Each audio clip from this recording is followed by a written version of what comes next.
Bonjour les gars, donc petit débriefing sur le match OM Toulouse, même s'il n'y a pas grand chose à débriefer. J'aimerais juste plus revenir, on va dire, au poste où j'ai mis, donc où la ration est 450 à avoir liké, et où j'ai réclame 500.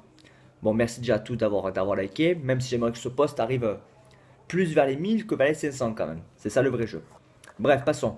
Euh, sur mon poste, il y a des personnes qui ont exprimé leur avis en disant ce n'est pas la faute à Mitchell, c'est la faute à la Brune.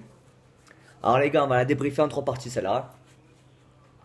Premièrement, tu me sors Lassana Diarra à la mi-temps pour me faire entrer Barada milieu de terrain défensif.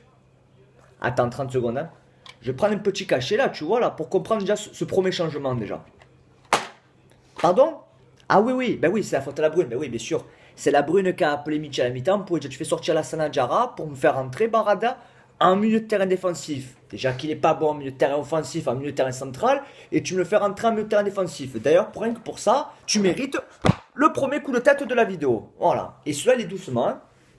Seconde chose, tu me fais sortir donc Cabella, qui est le meilleur Olympien de la rencontre avec Mandanda.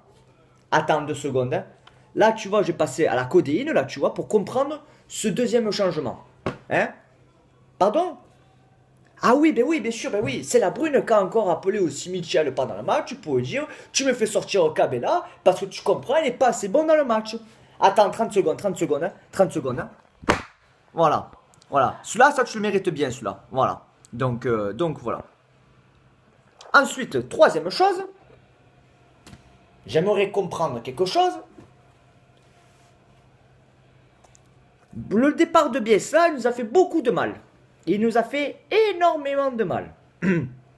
Parce que tu comprends, il y a des joueurs qui sont venus pour lui et il est parti comme un traître.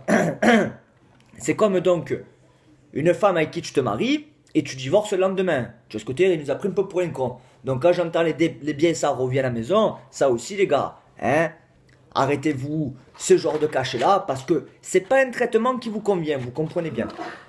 Bref, à l'époque quand même de Bielsa, quand même sans le défendre, tu prenais un joueur comme Morel, qui était perdu pour le ballon, hein, clairement, il était perdu pour le foot, hein, on ne sait même plus le mettre, on ne sait même plus le mettre pour le banc. Avec Bielsa, bizarrement, il était devenu un super grand défenseur. Souviens-toi, Michi, à l'époque, qu'il était vraiment, on va dire, remplaçant, il avait le meilleur taux occasion, ratio but, concrétise. C'était le troisième meilleur d'Europe, alors qu'il était remplaçant. Tu vas m'expliquer donc que Michi, du jour au lendemain, est devenu manchot. Ou qui sait plus servir de ses pieds. Ben oui, voyons, pauvre de nous. Pauvre de nous, ben bien sûr. Mais là aussi, c'est la faute à la Brune. Ben oui, forcément. Si tu comprends bien, c'est la Brune qui appelle Michel en disant Michi, cette année, tu marques moins de buts, papa. Et surtout, tu me tues 2-3 gars bien au vélodrome. Hein? Et surtout, tu nous apportes un spectacle d'enculé. Hein? Ça aussi, c'est la faute à la Brune. Alors, je suis pas pro la Brune, au contraire, je suis anti la Brune, vous le savez. Hein? Moi, la Brune, il me dégoûte, la Brune. Mais il me dégoûte, même point, il me dégoûte. Même point, il me dégoûte. Bon, bref. Mais là, de me dire que c'est la faute à la Brune, si on fait des matchs nuls comme ça, où tu as 95 occasions et tu en manques 98, hein? Ça aussi, là, tu mérites un gros coup de tête. Mais là, vraiment, là, tu vois, je dois rappeler mon collègue, le réparateur de téléphone, pour qu'il me répare la vitre. Mais là, un moment, je vais être obligé de te réveiller. Un moment précis. Alors, les gars, un moment, quand même, j'aimerais qu'on se réveille un peu. J'aimerais que tous les supporters de Vélodrome n'aillent plus au Vélodrome. Parce que de voir un spectacle comme ça, depuis 6 mois, et quand je vois surtout que quand tu perds 1-0, les supporters continuent à chanter, à sauter, pour encourager l'OM. Oh les gars, il y a 10 ans en arrière, on a fait des matchs nous. Et quand je dis nous, je me considère dedans parce que moi j'étais au Vélodrome. Où on passait tout le match en entier dos au Vélodrome. Dos au match. Voilà. Et on ne se tournait pas pendant 90 minutes. Là, quand je vois que les mecs, ils continuent à chanter, ils continuent à sauter, et ils continuent à dire LOM alors que tu perds 1-0. Les gars, vous avez perdu vos couilles avant de rentrer au Vélodrome ou quoi? À un moment donné. Hein? À un moment donné, est-ce que vous avez perdu vos couilles avant de rentrer au Vélodrome? J'aimerais savoir. Ou est-ce que c'est la brune, à vous aussi, qui vous appelle pour vous dire, les gars, je vous file 10 euros chacun si vous continuez à chanter au Vélodrome. À un moment donné, j'aimerais le comprendre ça.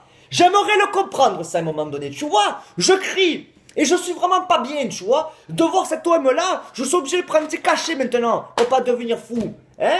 À un moment donné, j'aimerais qu'on m'explique pourquoi toujours taper sur la brune alors que Michel, qui dit qu'il va entraîner le Real de Madrid ou qu'il va entraîner la sélection espagnole, il est toujours pas viré cet enculé. J'aimerais comprendre pourquoi à un moment. Tu vois ce que je veux te dire? Voilà. Faut m'expliquer. Alors là oui, c'est la faute à la brune. Là oui. Mais je vais t'expliquer pourquoi c'est la faute à Michel aussi.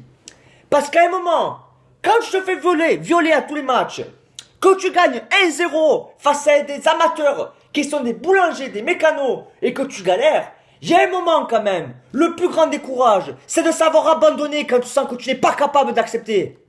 Voilà. Et que tu n'es pas capable d'arriver à ton but. Ça, c'est une preuve de courage. Rester comme il fait, c'est pas du courage. C'est pas du courage, c'est parce qu'il sait qu'il sera soutenu par la direction. Alors à un moment donné, Michel, hein, avec ton accent d'enculé, hein, et ta coupe de cheveux d'enculé, que je vais te les arracher tes cheveux, que je vais débarquer à la commanderie, avec une tondeuse, et je vais te rendre chauve, et je vais te rendre vilain. Prends ton courage demain et démissionne. On n'en peut plus. Voilà, je suis à bout de nerfs par rapport à toi. De voir l'OM tous les week-ends, ça me met en colère. Ça me met le stress. Je me dis combien de buts on va prendre. Voilà. Et vous, supporters, à un moment donné quand même, prenez vos couilles à demain un peu et arrêtez d'aller au Vélodrome. Ou sinon, si vous allez au Vélodrome, grève du silence et on se tourne. On se tourne face à ce spectacle-là. On n'a pas à les encourager, ces gens-là. Voilà. Puisqu'ils ne nous respectent pas, nous aussi on va plus les respecter maintenant. J'appelle maintenant une manifestation devant la commanderie. Voilà. J'appelle tout le monde à manifester devant la commanderie. Proposez-moi une date, proposez-moi un moment et j'y serai. Et on va foutre le bordel, voilà. Il peut venir les Condé, les CRS, le GIGN et la Connemano, il peut venir. On la fera cette manifestation. Et on va exprimer notre mécontentement. Parce que quand on paye 200 euros d'abonnement pour nous les gens du virage et qu'on ne nous respecte pas un moment, eh bien il faut se faire entendre aussi. Il n'y a pas de raison. Voilà. Sur ce les gars, à ceux qui me disent que c'est pas la faute à Michel, je vais vous mettre un quintuplé, je vais vous mettre. La manita, je vais vous mettre. Voilà, tiens. La manita. La manita, elle commence à 1, 2, 3, 4 et 5. La bise à tous. Ciao les soldats. Je suis très énervé maintenant, mais gonflé.